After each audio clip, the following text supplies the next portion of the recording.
Hi friends, welcome back to my channel Shilpa arts 22. ముందుగా మీ అందరికీ happy Kanuma. ఇది pongal blog అనమాట. ఇది నిన్న షూట్ చేసిన వీడియో నేను ఈరోజు అప్లోడ్ చేస్తున్నాను.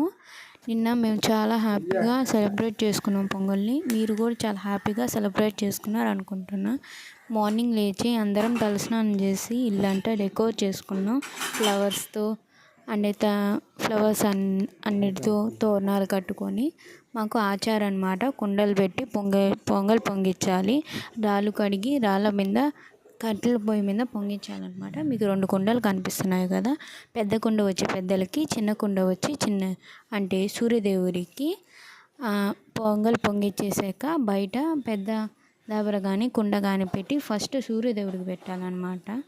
ప్రసాదం అయిపోయాక బయట కుండ పెట్టి ఇవి గుమ్మడి ఆకులు ఉంటాయి కదా, pumpkin leaves, pumpkin flowers leaves అన్నీ తీసుకొని అలాగే పొంగల్లో కూడా వేస్తాం మేము. కొద్దిగా పంకిన్ అనేది చిన్న చిన్న ముక్కలు చేసి వేస్తాము. బయట పంకిన్ లీవ్స్ పెట్టి అండ్ అలాగే కొబ్బరికాయ కొట్టుకోవాలి. పంకిన్ లీవ్స్లో ప్రసాదం పెట్టి దేవుడికి పెట్టాలన్నమాట. 3 ప్లేట్లు, మూడు ఆకులు వేసి పెట్టాలి. ఒకటి సూర్యుడికి, ఇంకోటి మనం ప్రసాదం తినడానికి, ఇంకోటి ఇంట్లో పెద్దవాళ్ళు అంటే చనిపోయిన ఎక్స్పైర్ అయ్యే వాళ్ళు ఉంటారుగా మన పూర్వీకులు, వాళ్ళకి కాకికి పెడతారనమాట. దానికని చెప్పి 3 పెట్టాలి. అలాగే ఫ్లవర్స్, ఇంకా మనం పూలు ఆ దబర్ని కడిగి దానిపైన ముగ్గు వేసి మనం ఇవన్నీ పెట్టాలి. ప్రసాదం అంతా అయిపోయాక కొబ్బరికాయ కొట్టి సూర్యుడికి హారతి ఇచ్చి అలాగే ధూపం వేయాలి. సాంబ్రాణి ధూపం వేసాక మా డాడీ నోటికి ఒక గుడ్డ క్లాత్ కట్టుకుంటున్నారు కదా, ఆ క్లాత్ వచ్చి మా ఆచారం అనమాట. ఆ పూజ స్టార్ట్ చేయక ముందు అలా గుడ్డు కట్టుకోవాలి. అంటే మాటలకూడదు. ఆ క్లాత్ కట్టుకున్న తర్వాత ఇంకా మాటలకుండానే ఉండాలి. అందుకే మా డాడీ ఆ క్లాత్ కట్టుకున్నారు. మాది అప్పుడు ఎప్పటి నుంచో ఉన్న ఆచారం అన్నమాట. ఇంతకుముందు మా తాతయ్య ఉన్నప్పుడు మా తాతయ్య చేసేవారు ఇవన్నీ. మా తాతయ్య ఎక్స్పైర్ అయ్యాక మేము ఇవన్నీ చేస్తున్నాము. అండ్ అలాగే అంతా అయిపోయాక పూజా కార్యక్రమం అంతా చేయాలి. దేవుడికి అంతా, సూర్యుడికి అంతా పెట్టాలి. మీరు మీ కుటుంబ సభ్యులందరూ బాగా జరుపుకున్నారు. ఎలా చేసుకున్నారో కామెంట్ సెక్షన్లో కామెంట్ చేయండి.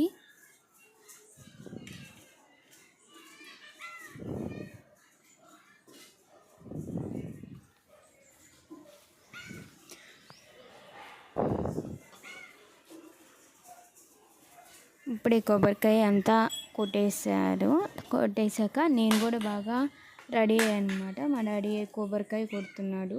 ఇప్పుడు కొబ్బరికాయ కొట్టి తర్వాత సూర్యుడికి మొత్తం కర్పూరంతో హారతి ఇచ్చాక ధూపం వేయాలి. ధూపం వేసాక ఇంకా వరుసగా ఇంట్లో ఫ్యామిలీ మెంబర్స్ అందరూ వచ్చి దండం పెట్టుకొని తర్వాత ఒక ప్లేట్ చెప్పాము కదా, ఆకులు వేసాము ప్రసాదం. ఒకటి వచ్చి కాకికి, అంటే మన పూర్వీకులు కాకి రూపంలో వస్తారని చెప్పి మనం ఎప్పటి నుంచో నమ్ముతాం కాబట్టి దానికి ఇప్పుడు గంట కొట్టి అంత హారతి ఇవ్వాలి. సూర్యుడికి అంత బాగా పెట్టేసి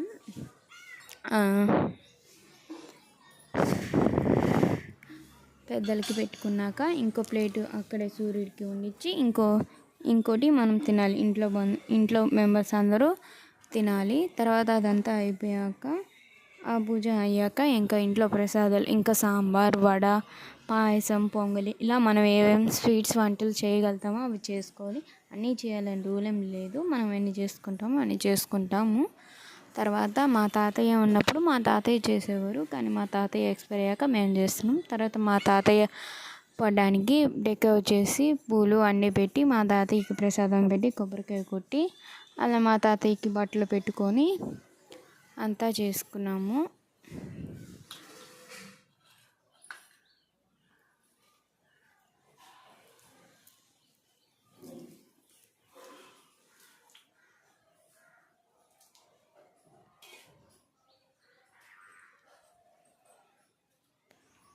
ధూపం అంతా వేసేసాము. ధూపం వేసాక ఇంకా అందరం వరుసగా దండం పెట్టుకున్నాము. తర్వాత ఇంట్లో వంటలు అన్నీ అయిపోయాయి. తర్వాత మా తాతయ్యకి పెట్టుకున్నాము. అది వీడియో తీయలేదు. తర్వాత ఇంట్లో దేవుడి దగ్గర హారతి ఇచ్చుకొని ధూపం వేసుకొని మా డాడీ పెడుతున్నాడు. ఇది మా డాడీ గంట కొట్టి అంతా హారతి ఇస్తున్నాడు. తర్వాత మేమంతా ప్రసాదం అంతా పెట్టి తర్వాత మేము భోంచేసాము. అంతా పూజ అంతా అయిపోయాక మేము భోంచేసాము. యాక్చువల్లీ ఈ పండగకి మా అన్నయ్య మిస్ అయ్యాడు, ఎందుకంటే తను ఇయర్ 10th చదువుతున్నాడు అనమాట. తను వాళ్ళకి వాళ్ళు తనకి హాలిడేస్ ఇవ్వలేదు. సో మేము ముగ్గురమే చేసుకున్నాం ఈసారి. నేను కూడా బాగా రెడీ అయ్యాను, హాఫ్ సారీ వేసుకున్నాను.